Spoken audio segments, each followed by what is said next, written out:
to be an idiot.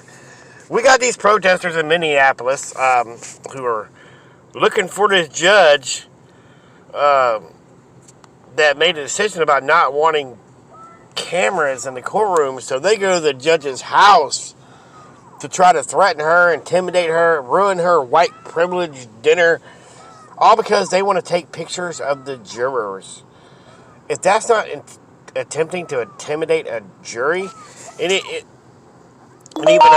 George Floyd's nephew, which is a bad thing that happened, it's a very sad thing that happened. But two wrongs don't make a right. When George Floyd's nephew is sitting here saying, we got cameras in Kenosha taking pictures of jurors, we want pictures of the juror. In this case, the juror, I grew up in an era where we only got these pastel drawings of what went on in court.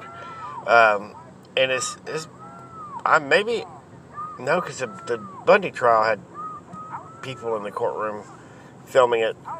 But it's all depending on the judge. There's different reasons. But if you're going to be intimidating jurors and you're going to be out there saying you're intimidating jurors, and here we go. This guy, he goes up to the front door right here.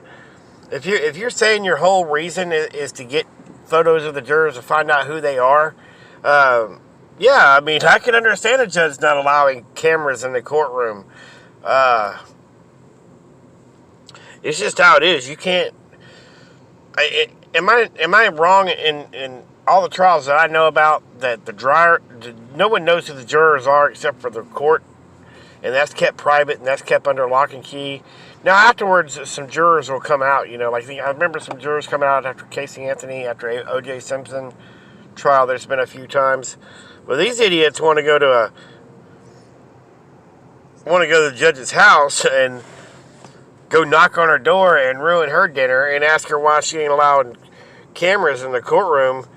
I don't see this playing out well. This is kind of hilarious. The security guard comes out and tells them pretty much, you got the wrong address. The judge didn't even live there.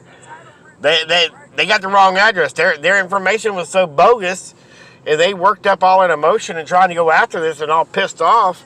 They don't even know what they're talking about.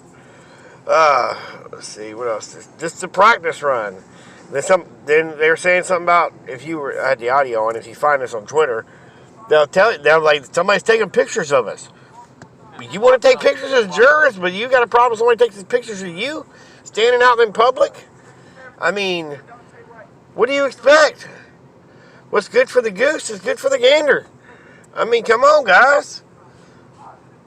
I mean, yeah, maybe the FBI is out there taking photos. Maybe it is the feds. Maybe it's somebody else. There's no telling. Yeah, here it says Cortez Rice, who's George Floyd's nephew, explains his desire to having cameras in the courtroom by saying that there needed to be cameras for taking pictures of the jury. And he says in this video, there are people they got people in the courtroom in Kenosha taking pictures of the jury over the Rittenhouse trial. And he knows who they are. So this is conspiracy to intimidate juries? Is this a conspiracy of the whole, to implicate the whole justice system? No, I don't agree with the justice system. I think there's a lot of problems, but the way you're going about it is not the right way.